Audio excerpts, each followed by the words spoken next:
नमस्कार मंडळी, झेडपी एक्सप्रेसच्या कार्यक्रमामध्ये आपलं पुन्हा एकदा स्वागत आहे। भोरवाडी या गावामध्ये मी सध्या आलेलो आहे। गुरी खोडद हा जो जिल्हा परिषद गट आहे, या गटामध्ये हा असणारं गाव आहे। तिरंगी लढत या गटामध्ये होणार आहे। घड्याळ, धनुष्यबाण आणि ऑटो रिक्षा या तीन उमेदवार जिल्हा परिषदसाठी या तीन चिन्हावरती लढत आहेत।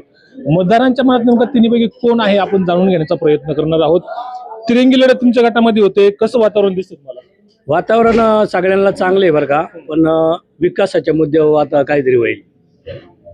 काय विकासाचे मुद्दे तुमच्याकडे? विकासाचे मुद्दे आता काय, कोणी जरी आलं तर विकास करणार आहे ते शेवटी ना। कोणी जरी आलं, कुठल्याही पक्षाचा उमेदवार आला तर विकास करणं त्याला साहजिकच आहे। परत पुढे पण त्याला विकासाच्या मुद्द्यावर लढता येतं ना। कुणाच्या माध्यमातून तुमच्या गावामध्ये आतापर्यंत विकास झाला? सन्माननीय पांडुरंग पवार साहेबांनी पण विकास केलेला आहे। त्याच्या अगोदर माऊली खंडागळे होते 2014 का 17-18च्या दरम्यान, माऊलींचा पण विकास आहे। आणि वैभव शेठचं पण चांगलं आहे, युवकांचं प्रतिनिधित्व वैभव शेठने केलेलं आहे। त्यामुळे आता तिरंगला एवढी अफेट होईल का बेहिशोबी, थोडक्या फरकाने जिल्हा परिषद सदस्य निवडून येतील। तुम्ही सांगितलं आता की माऊली खंडाळ्याच्या माध्यमातून काय कामं झाले, काय कामं झाले त्यांच्या माध्यमातून? कामं आता ते रस्त्याची कामं वगैरे त्यांनी त्या टायमाला केलेली आहेत, पण आता ते सगळं आता गावात केले, इकडे काय भुजबळीला वगैरे केले, इकडे खाली पवारमाळ्यामध्ये केलेले आहेत। पांडुरंग पवार साहेबांची सुद्धा कामं भरपूर आहेत। तिन्हीपैकी जर विकासाचा मुद्दा घेतला तुम्ही, तर तिघांपैकी गावात कुणाच्या माध्यमातून विकास झाला? जास्त करून सन्माननीय वल्लभ शेठ बेनकेच्या, त्यानंतर त्यांची दोरा अतुल शेठने सांभाळली। अतुल शेठच्या माध्यमातून देखील कामं झालेली आहेत। आत्ताचे आमदार आहेत सन्माननीय शरददादा सोनवणे यांनी एकनाथबाई शिंदेकडून देखील हे लांडगेमाळा वगैरे रोडची कामं झालेली आहेत, त्यांची पण कामं आहेत।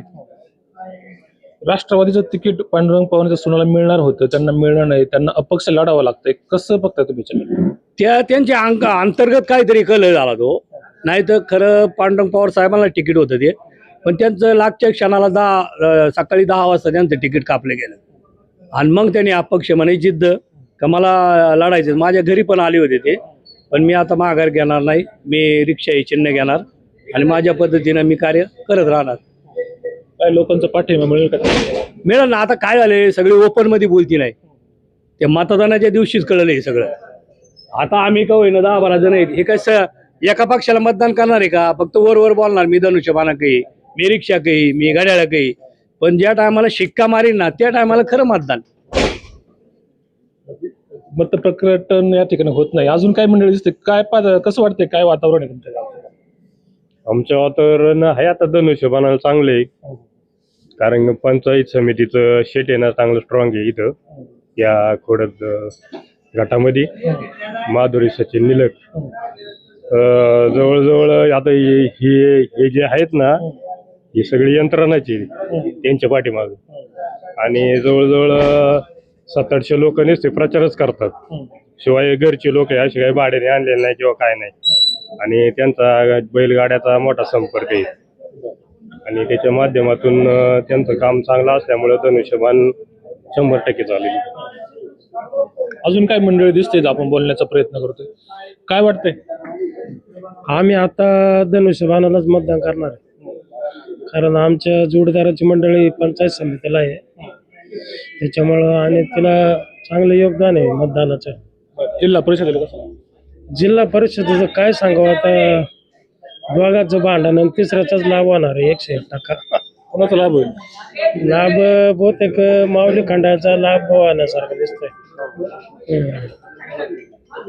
अजून काय बोलतोय का आपण, प्रयत्न करू? काय म्हणता मग, असं चाललंय वातावरण। आता आम्ही शिवसेनेचे उमेदवार आहेत, आमच्या शिवसेनेचे वर बी अधिकार आमचेच आहेत, आणि आता खाली आमचेच अधिकार घेणार आहेत आम्ही, असं आम्हाला दिसतं। अजून कोणी बोलतंय का बघूया आपण इकडं। अशा पद्धतीच्या मतदारांचं आपल्याला कौल या ठिकाणी दिसतं। रामदास सांगळे, एक्सप्रेस, भोरवाडी।